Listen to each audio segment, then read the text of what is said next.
Shalom dan selamat berjumpa kembali dalam acara Saat Teduh bersama dengan Badan Pekerja Sinode Wilayah 4 Gereja Toraja. Memulai Saat Teduh kita akan mendengarkan persembahan pujian dari vokal grup PPGT Jemaat Telo Batua.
Sebelum kita membaca dan mendengarkan renungan, mari berdoa. Bapa kami yang ada di surga, dimuliakanlah nama-Mu. Allah yang memberi kami kehidupan, memelihara dan memberkati kami. Kami rindu mendengar firman-Mu bagaikan rusa rindu sungai-Mu. Berkati kami, Tuhan, dengan firman-Mu. Roh Kudus mampukan kami untuk memahami dan memelihara firman-Mu, sehingga kami tetap setia sekalipun dalam kemalangan. Ampuni dosa kami dan berfirmanlah ya Tuhan, kami telah siap mendengar. Di dalam nama Tuhan Yesus Kristus kami berdoa. Amin. Bacaan saya pilih dari kitab Nabi Obadja pasal 1 ayat 8 sampai 10. Firman Tuhan dari kitab Obadja pasal 1 ayat 8 sampai 10 berbunyi. Bukankah pada waktu itu demikianlah firman Tuhan, Aku akan melenyapkan orang-orang bijaksana dari Edom dan pengertian dari pegunungan Esau, juga para pahlawanmu, hai teman, akan tertegun, supaya semua orang di pegunungan Esau lenyap terbunuh. Karena kekerasan terhadap saudaramu Yakub, maka celah akan meliputi engkau dan engkau akan dilenyapkan untuk selama-lamanya. Demikian bacaan firman Tuhan yang hari ini saat teduh saya beri judul Senyum yang Menyakitkan. Saudara-saudara, senyum itu menyenangkan. Dapat memberi kelegaan, ketenangan batin bahkan. Bahkan ada senyum yang bisa membuat orang jatuh cinta. Tetapi satu hal yang memilukan, jikalau kita berada dalam kemalangan, dalam kesusahan, apalagi dalam kesialan, ada orang memberi senyum kecutnya kepada kita. Sungguh sangat menyakitkan, sebagaimana dialami oleh bangsa Yehuda ketika mengalami kesialan, kemalangan, kesusahan karena dikuasai oleh bangsa Babel yang menaklukkan Yehuda. Sementara Adam, bangsa atau orang Edom, itu hanya melihat mereka melakukan hal yang sepertinya mereka itu orang lain. Yehuda itu orang lain. Padahal ketika kita mempelajari, Edom itu adalah keturunan dari Esau. Esau itu adalah saudara dari Yakub. Yakub itu anak dari Ishak dan Ribka. Esau dan Yakub itu cucu Abraham. Jadi mereka masih sanak saudara, masih kerabat, masih keluarga. Tetapi ketika Yehuda berada dalam kemalangan, dalam kesialan, orang Edom hanya memandang dari jauh. Mereka hanya melihat kemalangan itu.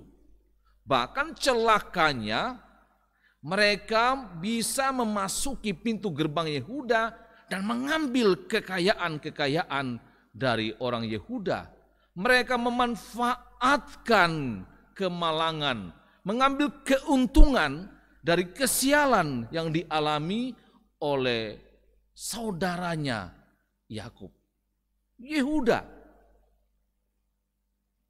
Yang lebih menyakitkan lagi, saudara-saudara yang dikasihi Tuhan, setiap orang yang lolos melarikan diri dari pengepungan bangsa Babel dibunuh di persimpangan jalan oleh saudara-saudaranya sendiri. Kalaupun ada yang terluput, diserahkan kepada sekutu, yaitu Babel. Jadi perlakuan daripada Edom, orang Edom itu sungguh sangat menyakitkan. Mereka itu bahagia atas kesusahan saudaranya Yakub. Mereka itu tersenyum atas kesialan yang dialami saudaranya Yakub. Saudara-saudara yang dikasihi Tuhan, Edom sungguh sangat jahat. Keturunan Edom itu tertawa di atas penderitaan saudaranya dan mengambil keuntungan pada hari kesusahan saudaranya. Mungkin tidak banyak di antara Bapak Ibu saudara-saudara yang mengalami hal semacam ini. Yang merindukan senyum itu dapat melegakan, memberi ketenangan, bahkan membuat kita jatuh hati. Kita justru mendapat kekecewaan, sakit hati, sedih, karena justru ketika kita berada dalam kemalangan, saudara tempat kita mengharapkan sesuatu, mengharapkan pertolongan, belas kasihan, justru memanfaatkan kemalangan kita. Bisa saja itu terjadi dalam masa pandemik ini. Ada orang-orang tertentu mengambil keuntungan, entah itu pada peristiwa penjualan masker, vitamin, tes rapid atau rapid test, dan masih banyak lagi. Ada orang-orang yang tersenyum puas melihat saudara-saudaranya mengalami kesusahan. Karena itu, saudara-saudara yang dikasihi Tuhan, jikalau engkau tersenyum dan bahagia atas penderitaan saudaramu, tetapi mata Tuhan melihat semua perkara itu dan Ia akan berpihak kepada mereka yang tertindas itu. Mereka yang dalam kesusahan, dalam kesialan, dalam tekanan orang-orang yang jahat. Saudara-saudara, senyum pada hari kemalangan saudara membuat mereka merasa sesak, menderita, dan engkau mungkin saja menjadi puas serta bahagia dan sombong. Tetapi ingat, Allah menjadi murka atas orang yang senang atas penderitaan saudaranya. Nubuat Nabi Obadya ini kepada Edom. Edom akan dilenyapkan, bahkan dilenyapkan selama-lamanya. Karena Edom itu menertawakan kesusahan saudaranya, menjadi sombong atas kemalangan saudaranya sendiri. Kita ingat kisahnya, 4 tahun setelah peristiwa itu, tepatnya tahun 582 sebelum Masehi, Yerusalem itu kemudian mendapat pemulihan bertahap. Tetapi Edom nyaris punah oleh pasukan Babel yang pernah menjadi sekutunya ketika Yehuda berada dalam kemalangan. Dipaksa hidup di bagian selatan dari Yehuda, dekat dengan saudaranya. Jumlah mereka semakin berkurang, hampir punah. Tetapi pada tahun 70 Masehi, ketika Roma menguasai Yerusalem atau keruntuhan Yerusalem, di situ Edom tidak disebutkan lagi. Jadi orang yang tersenyum atas hari kesusahan saudaranya, mengambil keuntungan pada hari kesialan saudaranya, akan berurusan dengan Tuhan. Tuhan akan menjadi hakim atas mereka, menghukum bahkan memunahkan generasi mereka. Mereka yang tersenyum atas penderitaan saudaranya. Dan Tuhan akan memulihkan orang yang dihinakan itu, jikalau tetap setia kepada Tuhan. Karena itu sisa-sisa Yehuda yang tetap takut akan Tuhan, setia kepada Tuhan, yang melewati kemalangan, kesusahan dan kesialan itu, mereka itu dipulihkan Tuhan. Mereka itu tetap ada dan diberkati, dan disinilah janji Tuhan itu dipegang teguh oleh Allah sampai kelahiran Yesus Kristus. Saudara-saudara yang dikasihi Tuhan, jikalau kita dapat memahami bersama bahwa kita melihat orang-orang yang senang atas penderitaan orang lain. Susah kalau orang senang, senang kalau orang susah. Jikalau orang itu berseru kepada Tuhan dan tetap setia kepada Tuhan, Allah akan memperhatikan. Oleh karena itu, dalam deritamu, dalam kesialanmu, dalam kesusahanmu, tetaplah setia kepada Tuhan. Jangan membalas kejahatan dengan kejahatan, tapi serahkanlah kepada Tuhan persoalanmu. Ia akan bertindak pada waktu yang Ia kehendaki. Karena Tuhan Maha Tinggi, Ia mencatat, Ia mengetahui segala pelanggaran manusia. Ia tahu kekerasan saudaramu. Ia melihat penderitaan orang-orang yang dibuat menderita oleh senyum orang-orang yang berbahagia atas penderitaan orang lain. Tuhan yang Maha Tinggi itu mengetahui kemalangan setiap orang dan juga memperhatikan ketaatan dan kesetiaan orang-orang kepada Allah. Ia memandang orang-orang yang susah itu dan melihat bagaimana ketaatan mereka, dan Ia memulihkan itu. Allah yang maha tinggi, Allah yang tidak tidur. Karena itu jangan bersusah hati di saat engkau malang, di saat engkau sial, sekalipun saudaramu sendiri menertawakan bahagia atas penderitaanmu, karena Allah peduli, Allah perhatikan kamu dan akan memulihkan pada waktunya. Karena itu kepada kita semua saudara-saudara yang dikasihi Tuhan, hentikanlah kekerasan terhadap saudaramu yang menderita, yang malang, yang sial, yang berduka dengan senyum kecutmu itu. Tuhan akan menolong orang yang tetap setia kepadanya dalam kemalangan, dan Allah akan melenyapkan generasi orang-orang yang sombong, orang-orang yang menertawakan penderitaan saudaranya sendiri. Amin. Sebelum kita menaikkan doa syafaat, kembali vokal grup PPGT Jemaat Telobatua akan mempersembahkan pujian Tuhan, lihatlah diriku.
Saudara-saudara yang dikasihi Tuhan, mengakhiri saat teduh, mari berdoa. Terpujilah Engkau Tuhan Allah Bapa kami yang ada di surga, Allah yang terus mengingatkan kami lewat firman-Mu, agar kami tidak bergembira atas kesusahan saudara kami. Tolong kami Tuhan dan mampukan kami agar kami ini dapat hidup bersama dengan saudara-saudara kami. Kami menangis dengan yang menangis, bergembira dengan yang bergembira. Terima kasih Tuhan atas kebersamaan dalam hidup yang Tuhan anugerahkan bagi kami, di mana Engkau terus mengajar kami untuk peduli kepada saudara-saudara kami. Kami bersama-sama berdoa untuk bangsa dan negara kami, di mana pandemi virus corona belum berlalu. Tuhan tetap kuatkan kami dan lindungi kami dalam melewati masa pandemi virus corona. Memberkati orang-orang yang berjuang untuk menemukan vaksin dan obat. Memberkati pemerintah dalam mengambil keputusan sehubungan dengan kebutuhan-kebutuhan untuk mensejahterakan rakyat di Republik ini. Engkau memberkati Badan Pekerja Sinode Gereja Toraja. Memberkati Badan Pekerja Sinode Wilayah 4 Gereja Toraja, Badan Pekerja Klasis Makassar Tengah, untuk tetap mengangkat pelayanan, tetap menyebarluaskan Injil itu di masa pandemik, sehingga anak-anak-Mu yang ada di rumah dapat mengikuti, dikuatkan iman mereka, dimampukan untuk hidup takut akan Tuhan, dimampukan hidup untuk peduli terhadap saudara, dan juga mengingatkan untuk tidak menertawakan kepedihan hidup saudara-saudara akibat kemalangan karena di PHK ataupun dalam duka cita. Tuhan, Engkau juga memberkati anak-anak-Mu PPGT Jemaat Telo Batua yang telah mengisi acara saat teduh lewat pujian yang telah dipersembahkan. Engkau terus menuntun kami di jalan-Mu, melindungi kami dari mara bahaya, dari orang jahat, juga dari virus corona, sehingga kami tetap aman karena Tuhanlah pelindung kami. Bapa di surga, kami mohon ampun atas dosa kami, sehingga tidak menjadi penghalang dari berkat-berkat-Mu yang telah Tuhan sediakan bagi kami. Terimalah doa kami yang kami bawa kepadamu di dalam nama Tuhan Yesus Kristus. Amin. Demikian saat teduh yang telah kita lalui bersama. Terima kasih dan Tuhan Yesus memberkati.